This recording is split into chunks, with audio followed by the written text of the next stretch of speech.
menurut fatwa ini ya. Jadi vasektomi itu haram ya, vasektomi itu adalah diharamkan ya menurut fatwa ini ya. Jadi vasektomi itu haram ya, tegas, kecuali ada pengecualinya itu beberapa pertimbangan ya. Yang pertama, kecuali untuk tujuan yang tidak menyalahi syariat ya.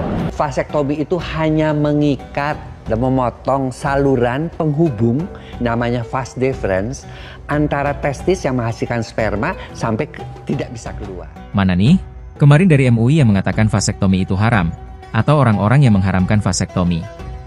Kali ini ada Dr. Baike langsung yang turun tangan berbicara tentang bagaimana vasektomi secara teknis. Kalau kita berbicara tentang syariat keislaman, oke, apapun yang memutus jalur reproduksi itu dikatakan haram. Tetapi kan kita bisa analogikan dengan azal.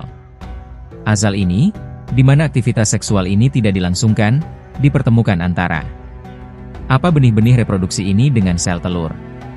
Tapi sebelum saya lanjutkan, akan saya tampilkan dulu di sinilah bagaimana Dr. Baike dalam hal ini. Seperti membungkamnya, ungkapan-ungkapan yang mengatakan bahwa vasektomi ini, vasektomi itu.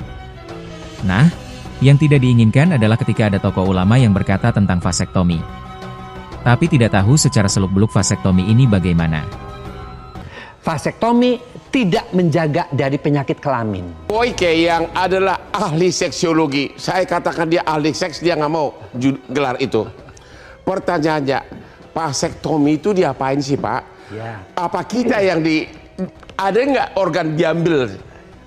Coba gimana? Vasektomi itu laki-laki diapain? Jadi, dikebiri bahasa. Salah tuh. Oh itu salah. Jadi vasektomi itu hanya mengikat dan memotong saluran penghubung namanya vas deferens antara testis yang menghasilkan sperma sampai tidak bisa keluar. Jadi sperma tidak bisa keluar? Sperma tidak bisa keluar. Terus tapi enaknya ingat, gimana?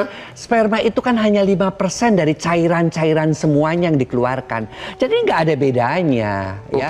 Dan vasektomi ini sangat dikenal di India, di Cina, di mana-mana. Karena apa?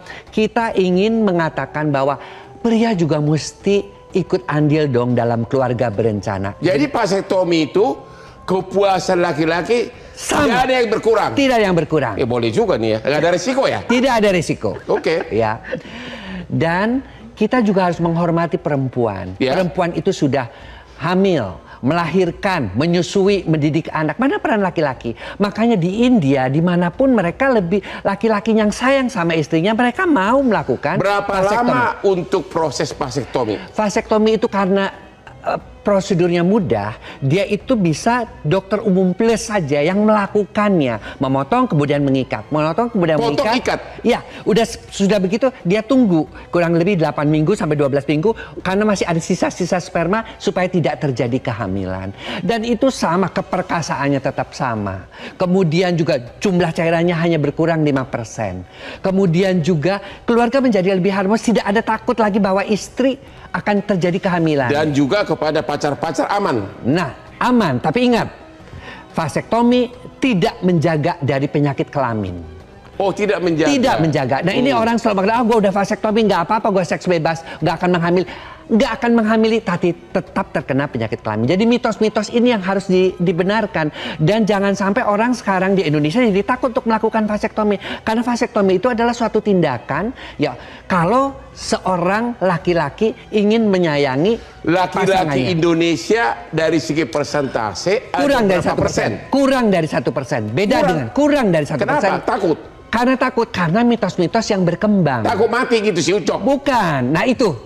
Ya, padahal itu tidak benar. Testosteronnya tetap, semuanya tetap. Dan prosedurnya juga menjadi lebih mudah. Gitu loh. Apalagi kalau si istri ya, istri anaknya sudah banyak kan kasihan dia melahirkan melulu, ya sudah, saya aja lebih baik yang dilakukan vasektomi. Nah, kalau kita mau saya tidak membela KDM ya, Kang Deddy Mulyadi, tapi saya melihat cara beliau berpikir ini. Jawa Barat itu angka kelahirannya tinggi. Angka putus sekolahnya tinggi. Mungkin Kang Deddy ini mengharapkan bahwa uang bansos ini dapat dipakai untuk meningkatkan anak-anak yang sudah ada. Tapi worth it nggak? Seimbel nggak? Masa hanya gara-gara bansos 2 juta gue harus dibandulin? Tidak. Bansos kan paling 2 juta setahun. Iya, tidak sampai seperti itu. Tapi uang yang 2 juta ini kan baru, ini cara saya ingin menelusuri cara dia berpikir kan. Dengan uang 2 juta ini mudah-mudahan anak-anak yang sudah ada itu bisa mendapatkan pendidikan yang cukup. Karena apa? Pertanyaannya, untuk vasektomi berapa biayanya? Untuk vasektomi itu kalau saya ke dokter kira-kira berapa? Kalau di puskesmas itu bisa gratis. Ada di puskesmas? Ada, bisa. Ayo mari kita berduyun-duyun ke puskesmas untuk vasektomi. Aman petualangan. Yang menarik ya, misalkan tadi dokter mengatakan vasektomi itu aman, murah, efektif, efisien begitu ya. Tapi sebenarnya yang perlu ditinjau dalam perspektif kebijakan publik bahwa vasektomi ini adalah mengubah secara permanen. Kan sudah diputus, dia tidak bisa disambung. Nggak bisa disambung lagi? Bisa disambung, namanya rekanalisasi. Bisa? Apalagi tadi keberhasilannya itu sekitar 30%. Dan mudah-mudahan, kalaupun vasektomi sekarang dengan teori-teori yang terbaru, mungkin ditemukan alat yang baru hanya berupa cincin saja, keberhasilannya mungkin bisa lebih baik lagi. Kalau sudah vasektomi, bisa nggak kembali? Bisa disambung lagi, 30% keberhasilannya. Namanya adalah rekanalisasi. Bisa spontan, bisa dibantu lagi. Ya, kemarin tapi kemungkinannya hanya 30% untuk balik, artinya untuk di bawah hamil 30%. Dalam konteks apanya? Untuk bisa berreproduksi kembali. Iya. Di bawah 50%, hanya 30%. Kejantanan berubah nggak? Apa? Kejantanan. Tidak, sama sekali. Dia tadi, kejantanan tidak ada perubahan apapun juga. Oke, jelas ya? Jadi, secara teknis, vasektomi ini, dengan penjelasan yang dipaparkan dari Dr. Baike tadi, kendati pun katanya, katakanlah haramlah gitu. Tapi, coba kita merujuk pada apa sih yang melandasi kebijakan KDM ini? Kan sebetulnya vasektomi itu bukan pokok. Atau KDM ingin memberikan KB itu bukan soal vasektominya. Tapi soal ayo diatur nih jumlah keturunan nih. Dan ini juga sempat disinggungkan oleh Dr. Boyko tadi. Kita mengerti yang maksud KDM ini. Coba dimaksimalkan, lebih fokus pada persoalan kualitas. Karena kekelahiran di Jawa Barat itu tinggi, angka putus sekolahnya tinggi. KDM sebagai pemimpin, wajar dong kalau berpikir, bahwa ada cara nih untuk bagaimana mengatur mereka. Agar supaya bisa mengatur jumlah keturunan. Oke, katakan vasektomi haram. Maka ketika ada sebuah lembaga, yang mengharamkan, misalnya vasektomi atau apa, beri juga dong solusinya. Misalkan KDM jangan vasektomi. Coba lihat, bagaimana kemudian ketika Kang Deddy Mulyadi memperjelas bagaimana gagasan beliau, itu tidak berfokus pada vasektomi. Ya, pakai pengaman boleh, pakai apapun boleh, gitu loh. Jadi ini pentingnya, ketika ada sebuah lembaga nih, ulama atau apapun lembaga otoritas di bidang keulamaan, di bidang keagamaan, ya berikan solusinya. Ngerti dulu nih, apa sih motif Kang Deddy Mulyadi ini?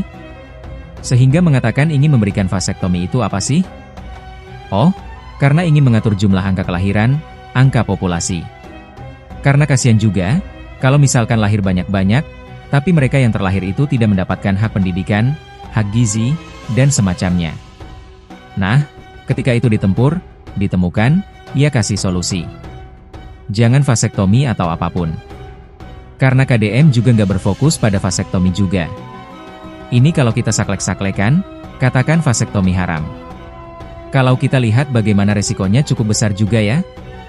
Walaupun katanya tidak ada keterpengaruhan terhadap keperkasaan laki-laki.